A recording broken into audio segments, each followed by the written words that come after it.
અષાઢી બીજના એ મોરલા ટવકે, અષાઢ ઉચારમ મેઘ મલારમ. તો એ અષાઢી બીજ આવતી હતી, ને એ અષાઢી બીજ એટલે મહાધર્મ માટે,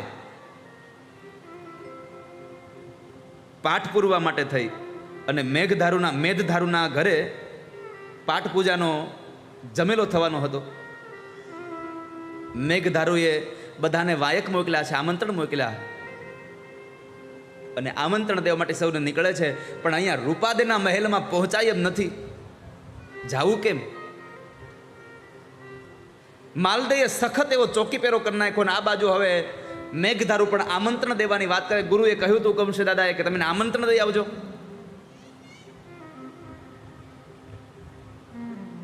ઉગમસિંહ દાદા ગુરુ ત્યારે જ્યારે અહીંયા આવે છે, ગામના એક વણકરને ત્યાં, જેનું નામ છે મેઘધારુ, એની ઘરે આવે છે ને 12 બીજના ધણીનો પાઠ પુરાય છે. ત્યાં આગળ ભગવાન રામદેવજી મહારાજનો પાઠ પૂરે છે. અને કદાચ તમે જાણ્યું હશે, એ પાઠમાં બીજું કંઈ ન હોય, જ્યોતની પૂજા હોય. જ્યોતની પૂજા થાય. એવા સમયે બાંડડી સાથે રૂપાદેને એકાંતમાં રાજમહેલમાં કોઈને ખબર ન પડે એમ તેને ત્યાં બોલાવી લેવાય છે. પણ ચંદ્રાવલીને ખબર પડી ગઈ એટલે એને કાન ભભેરણી કર્યા માલદેના, કે આપણને અભડાવી રહી છે, આપણા કુટુંબને અભડાવે છે, આપણા પિતૃને નરકમાં નાખી રહી છે. આ વાતને લઈ અને માલદેએ રૂપાદેના એ મહેલને એટલો બધો ચોકી પેરો કરાવી દીધો કે એ ઘરની બહાર નીકળી ન શકે. એમાં બરાબર હવે નજીકના સમયમાં અષાઢી બીજ આવી રહી છે, અને હવે હમણાં અષાઢી બીજે આવશે. અહીં કથા પૂરી થાય પછી 15-16 દિવસ બાકી રહ્યા. અષાઢી બીજનો દિવસ આવે છે, અને અષાઢી બીજના દિવસના એ સમયે નીચેથી એક ભગવા કપડાના વેશમાં નીકળેલો એક મેઘધારુ ગીત ગાતો ગાતો નીકળે છે, અને રૂપાદેના મહેલ પાસે નીકળી અને અવાજ કહે છે, વાયક આવ્યા રે ગુરુવાદેશના, રૂપારાણી જમલે પધારજો. આપણા ગુરુજી પાટે પધાર્યા, તમે સમજી શબ્દે ચાલજો. અહીંયાથી મેઘધારુએ અવાજ કર્યો, તમે સમજી અને પાટે પધારજો, ગુરુજી આવ્યા છે. પણ ઝરૂખામાંથી અવાજ આવ્યો, હું કેમ આવું ગુરુ મારા દેવંચી, મારો સુતો માલદે જાગે. હું કેમ આવું? મારો માલદે જાગે છે, મારે તો ઘણું આવવું છે, પણ મારો માલદે મને આવવા નહીં દે. હવે ચંદ્રાવલીએ બહુ બધી ત્યાં આગળ કાન ભંભેરણી કરી દીધી હતી, એટલે માલદે એની પર સખત એવો ચોકી પેરો કરી રાખે છે. પણ મેઘધારુ કઈ નીકળી ગયા, અને પછી 12 બીજના ધણીમાં એનું મન લાગી ગયું. હવે થાય શું? અને જ્યારે મન લાગે ને પછી શરીર જ અહીંયા હોય, ખાલી ખોળિયું જ અહીંયા પડ્યું હોય, બાકી તો બધું ત્યાં પહોંચી ગયું હોય. જેને જેને ભક્તિ કરી છે એની લાજ મારા ઠાકોરે રાખી છે. મારે તમને એટલું કહેવું છે. એક 7 વર્ષના પ્રહલાદ માટે એક સ્તંભમાંથી ભગવાન ઋષિ પ્રાગટ્ય થયા, પણ ક્યારે? શ્રદ્ધા હતી ત્યારે, ભરોસો હતો. દ્રઢયીન ચરણન કેરો ભરોસો, દ્રઢયીન ચરણન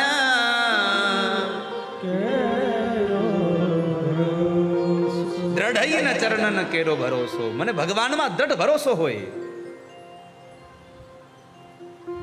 ભગવાનમાં તમને ભાવ હોય, તમને પરમાત્મામાં માયા લાગતી હોય, ભગવાન પ્રત્યે તમારો સ્વભાવ માયાળુ હોય. અરે આપણો સ્વભાવ તો માયાળુ ઠીક છે, તમારા બધા તો માયાળુ છો જ. તમે, હું જોઉં છું કેટલા માયાળુ છો તમે બધા.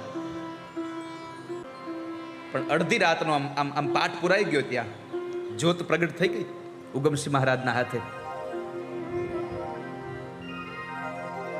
અને હવે રૂપાદેનું મન લાગી ગયું કે મારે જવું છે. અડધી રાતે જાગે પોતાના ઓરડામાં ગયા છે અને ઓરડાની એક જૂની પટારી ખોલી અને એમાંથી 1.25 લાખની ઓઢણી કાઢી છે. હીરા મોતીથી જડેલી ઓઢણી લઈ પોતાના માથે નાખી, 16 શણગાર સજ્યા. અરે એટલું નહીં, હીરા જડિત મોજડી પગમાં નાખી અને પછી રામદેવ પીરના પાઠ માટે જાય છે.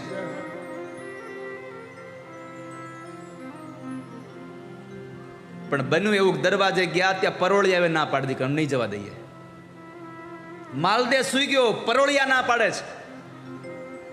પણ જેનું મન ભગવાનમાં લાગે ને એના રસ્તા મારો ઠાકોર ખોલી દેવાલા, એના રસ્તાઓ ભગવાન ખોલે. અને ઘટના ઘટી કે તમામ પરોળિયાઓને ભગવાને નિંદ્રાને વશ કર્યા. અને એ જે પરોળિયાઓએ મારેલા જે અંજારના તાળા માર્યા હતા. અને પોતે શણગાર સજ્યો એટલું નહીં હો, ભગવાનને વધાવવા માટે, પાટની એ જ્યોતને વધાવવા માટે એને થાળ ભર્યો સજ મોતી.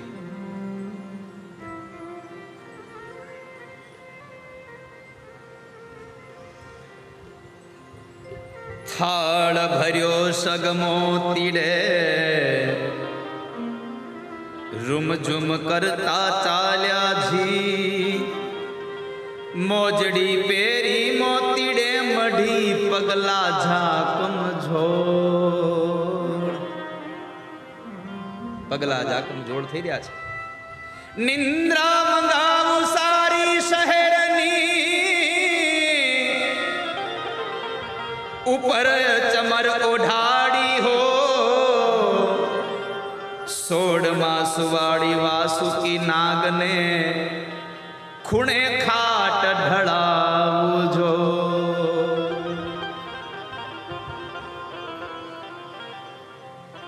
જેવી રીતે રૂપાદે સૂતા હતા એવી જ રીતના ખાટલામાં ઓશિકાઓ મૂકી અને એના ઉપર એવી જ ઓઢણી ઓઢાડી અને રૂપાદે નીકળે. રૂપાદે આવ્યા અને ઓલા પરોળિયાને કીધું, ભાઈ જવા દ્યો ને, એ ભાઈ જવા દ્યો ને, તમને હું વિનંતી કરું છું, જવા દ્યો ને મને. પણ પરોળિયા માયના નહીં. તાળા રે લગાવ્યા જેસલમેરના, કૂંચી કાય માલ દરબારજી. જેસલમેરના તાળા માર્યા હતા અને ચાવી માલદે પાસે હતી. પણ જ્યારે તાળા ખોલવા હોય મારા હરીને, ત્યારે બીજા કોઈની ચાવીની જરૂર નથી. મારો હરી એમને પોતાની આંગળીઓએ તાળા ખોલી નાખે. અને પછી જ્યારે જવાની ના પાડી ત્યારે દરવાજામાં ઉભા રહી અને રૂપાદે અવાજ કર્યો, હે મારા 12 બીજના ધણી, હે મારા નાથ, મારી સહાય કરજો. રે ન રે અંધેરી જીણા પાવન વરસે, તમે સહાય કરો ને સલુણા હોજી. તમે સહાય કરો મારા નાથ. અને પછી જ્યારે એક નાની એવી જે ખડકી હતી એ ખુલી ગઈ અને રૂપાદે નીકળ્યા છે. રૂપાદે 12 બીજના ધણીના પાઠમાં આવે અને ગુરુની પાસે આવી ઉગમસિંહ દાદાને પગે લાગી અને એમને પ્રાર્થના કરી. અને જ્યારે એને પાટને વધાવ્યો, પરિક્રમા કરી, આરતી ઉતારી, ચંદ્રાવલી જાગી ગઈ કે રૂપાદે ગઈ છે. માલદેને જગાડ્યો. માલદેને કીધું, ક્યાં છે રૂપાદે? અરે એ સૂતી. અરે આ નથી, અહીંયા બહાર ગઈ છે. અરે ના ના સૂતી છે. દરવાજામાંથી જાળીમાં જોયું તો કે આ સૂતી. ના ના ના, જગાડો એને. જ્યાં જગાડવા જાય ત્યાં અંદરથી વાસુકી નાગે ફૂફાડો માર્યો. ચંદ્રાવલીએ કાન ભંભેરણા, જુઓ, આ તમને મારી નાખવા માટે નાગ મુક્તિ ગઈ. અને પછી તો માલદે ગયો મેઘધારુને ઘરે. 12 બધાના ચપ્પલ પડ્યા હતા ને એમાં રૂપાદેની મોજડી ઓળખી જાય છે. રૂપાદેની મોજડી ઓળખી જાય અને એ રૂપાદેની મોજડીને લઈ અને સંતાડી એક મોજડી લઈને વહી આવે છે. એક મોજડી લઈ અને માલદે વહી આવે.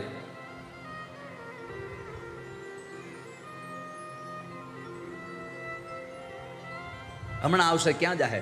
ખુલ્લી તલવાર લઈને આટા માર્યો, ક્રોધથી ભરાયેલો માલદે. અને પછી જ્યારે રૂપાદેનો એ પાઠ પૂરો થાય અને જ્યારે નીકળવા માગે છે ત્યારે એક મોજડી મળે છે ને એક નથી મળતી. હવે એટલે ઘરણ મરી ગયા કે આજ મારી મોજડી કોઈક લઈ ગયું, આજ મારી લાજ જાહે.